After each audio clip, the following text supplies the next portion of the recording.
今日のテーマは、青春18切符の旅についてです。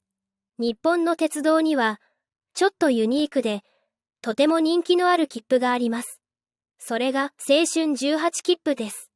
名前を聞いたことがある人もいるかもしれませんね。でも、どんな切符？誰が使えるの？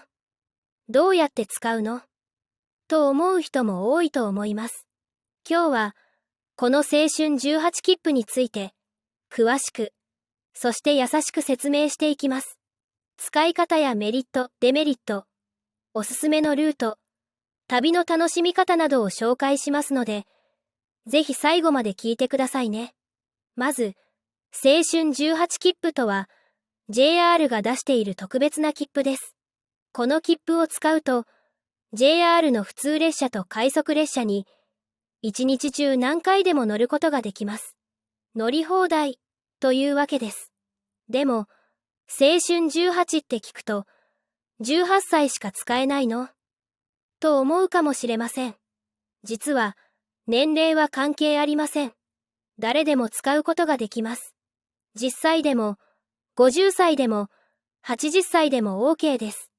切符は5回分がセットになっています。2025年の春の時点では、5回分で12,050円です。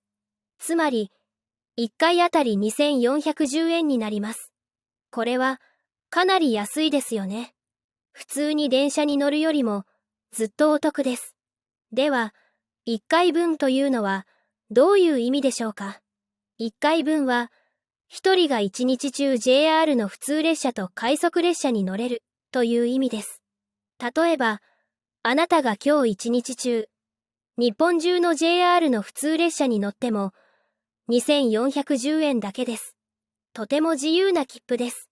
この切符は5回分ありますから、1人で5日使うこともできるし、友達や家族と一緒に1日で5人が使うこともできます。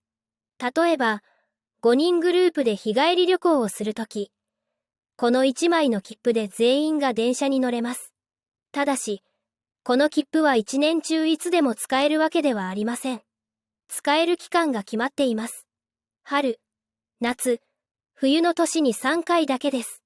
例えば、春は3月1日から4月10日頃、夏は7月20日から9月10日頃、冬は12月10日から1月10日頃です。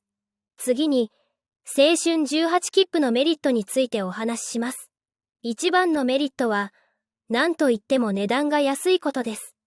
例えば、東京から名古屋まで、普通に切符を買うと、片道で6,000円ぐらいかかります。でも、青春18切符なら、たったの2,410円で行けます。しかも、途中で何度も電車を乗り換えても、追加のお金はいりません。もう一つのメリットは、自由な旅ができることです。どこで降りてもいいし、どこで休んでもいい。予定を決めすぎず、気の向くままに旅をすることができます。この街、面白そうだなと思ったら、降りてみてもいいのです。さらに、ゆっくり日本の風景を見ることができます。新幹線は早いですが、景色がすぐに通り過ぎてしまいます。普通列車なら、田んぼ、山、川、小さな町の風景をゆっくり楽しむことができます。では、デメリットはあるのでしょうか？はい、もちろんあります。まず、青春18切符では、新幹線や特急には乗れません。乗れるのは、普通列車と快速列車だけです。ですから、時間がとてもかかります。例えば、東京から大阪まで、新幹線なら2時間半くらいですが、青春18切符で行くと、乗り換えをしながら9時間くらいかかります。朝早く出て、夜に着くような旅になります。また、電車が混んでいると、座れないこともあります。特に、夏休みの週末や、春の桜のシーズンは、人気のルートがとても混みます。長時間立っていなければいけないこともあるので、体力が必要です。そして、普通列車は、1時間に1本しかない駅もあります。田舎の方に行くと、次の電車が2時間後、ということもあります。ですから、時刻表をよく調べてから旅をすることが大事です。では、青春18切符を使ったおすすめの旅のルートを紹介します。一つ目は、東京から静岡を通って名古屋まで行くルートです。途中で富士山が見える駅もありますし、熱海や浜松で途中下車して観光するのもおすすめです。二つ目は、関西から広島までの旅です。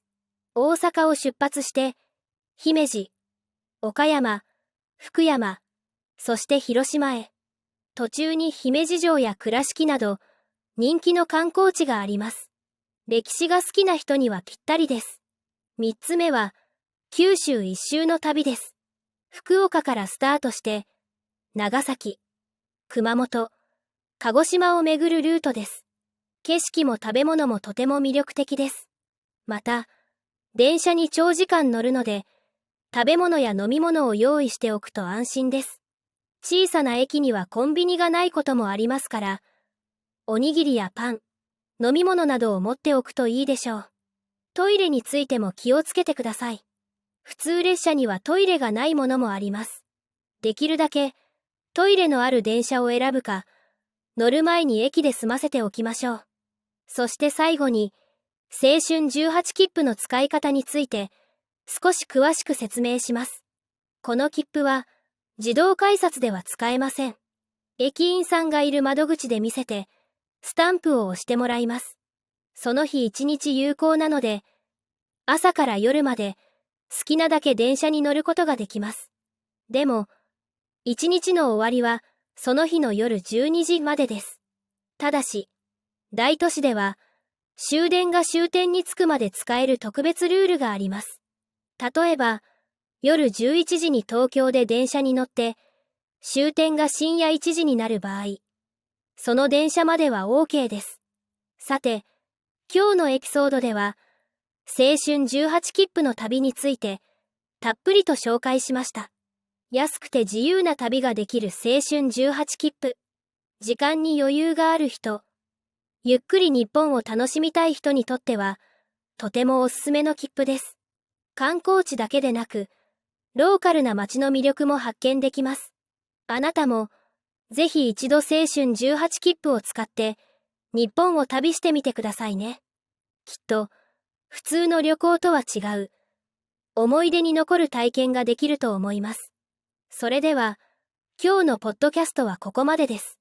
最後まで聞いてくれてありがとうございました。次回のエピソードもお楽しみに。今日のテーマは、青春18切符の旅についてです。日本の鉄道には、ちょっとユニークで、とても人気のある切符があります。それが青春18切符です。名前を聞いたことがある人もいるかもしれませんね。でも、どんな切符？誰が使えるの？どうやって使うの？と思う人も多いと思います。今日は、この青春18切符について、詳しく、そして優しく説明していきます。使い方やメリット、デメリット、おすすめのルート、旅の楽しみ方などを紹介しますので、ぜひ最後まで聞いてくださいね。まず、青春18切符とは、JR が出している特別な切符です。この切符を使うと、JR の普通列車と快速列車に、一日中何回でも乗ることができます。乗り放題というわけです。でも、青春18って聞くと、18歳しか使えないの？と思うかもしれません。実は、年齢は関係ありません。誰でも使うことができます。10歳でも、50歳でも、80歳でも OK です。切符は5回分がセットになっています。2025年の春の時点では、5回分で12,050円です。つまり、1回あたり2,410円になります。これは、かなり安いですよね。普通に電車に乗るよりも、ずっとお得です。では、1回分というのは、どういう意味でしょうか。1回分は、1人が1日中 JR の普通列車と快速列車に乗れるという意味です。例えば、あなたが今日1日中、日本中の JR の普通列車に乗っても、2,410円だけです。とても自由な切符です。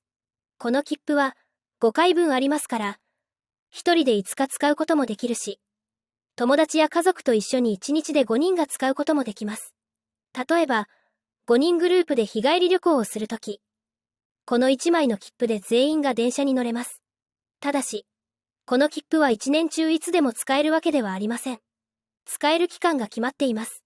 春、夏、冬の年に3回だけです。例えば、春は3月1日から4月10日頃、夏は7月20日から9月10日頃、冬は12月10日から1月10日頃です。次に、青春18切符のメリットについてお話しします。一番のメリットは、何といっても値段が安いことです。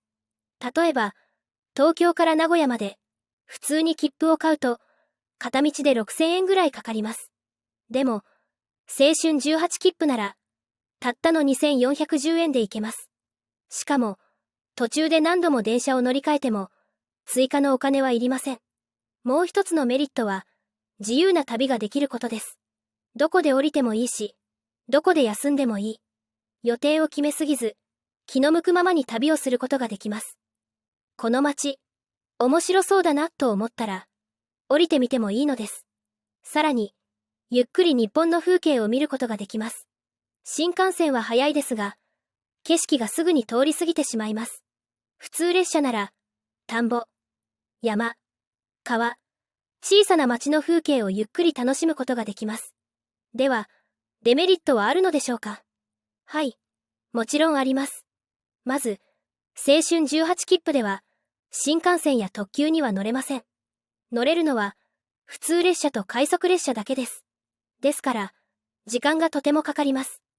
例えば、東京から大阪まで、新幹線なら2時間半くらいですが、青春18切符で行くと、乗り換えをしながら、9時間くらいかかります。朝早く出て、夜に着くような旅になります。また、電車が混んでいると、座れないこともあります。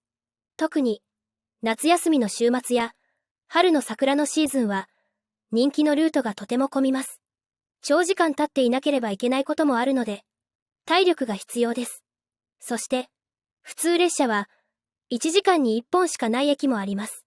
田舎の方に行くと、次の電車が2時間後、ということもあります。ですから、時刻表をよく調べてから旅をすることが大事です。では、青春18切符を使ったおすすめの旅のルートを紹介します。一つ目は、東京から静岡を通って名古屋まで行くルートです。途中で富士山が見える駅もありますし、熱海や浜松で途中下車して観光するのもおすすめです。二つ目は、関西から広島までの旅です。大阪を出発して、姫路、岡山、福山、そして広島へ。途中に姫路城や倉敷など、人気の観光地があります。歴史が好きな人にはぴったりです。三つ目は、九州一周の旅です。福岡からスタートして、長崎、熊本、鹿児島を巡るルートです。景色も食べ物もとても魅力的です。また、電車に長時間乗るので、食べ物や飲み物を用意しておくと安心です。小さな駅にはコンビニがないこともありますから、おにぎりやパン、飲み物などを持っておくといいでしょう。トイレについても気をつけてください。普通列車にはトイレがないものもあります。できるだけ、トイレのある電車を選ぶか、乗る前に駅で済ませておきましょう。そして最後に、青春18切符の使い方について、少し詳しく説明します。この切符は、自動改札では使えません。駅員さんがいる窓口で見せて、スタンプを押してもらいます。その日一日有効なので、朝から夜まで、好きなだけ電車に乗ることができます。でも、一日の終わりは、その日の夜12時までです。ただし、大都市では、終電が終点に着くまで使える特別ルールがあります。例えば、夜11時に東京で電車に乗って、終点が深夜1時になる場合、その電車までは OK です。さて、今日のエピソードでは、青春18切符の旅について、たっぷりと紹介しました。安くて自由な旅ができる青春18切符。時間に余裕がある人、ゆっくり日本を楽しみたい人にとっては、とてもおすすめの切符です。観光地だけでなく、ローカルな街の魅力も発見できます。あなたも、ぜひ一度青春18切符を使って、日本を旅してみてくださいね。きっと、普通の旅行とは違う、思い出に残る体験ができると思います。それでは、今日のポッドキャストはここまでです。最後まで聞いてくれてありがとうございました。次回のエピソードもお楽しみに。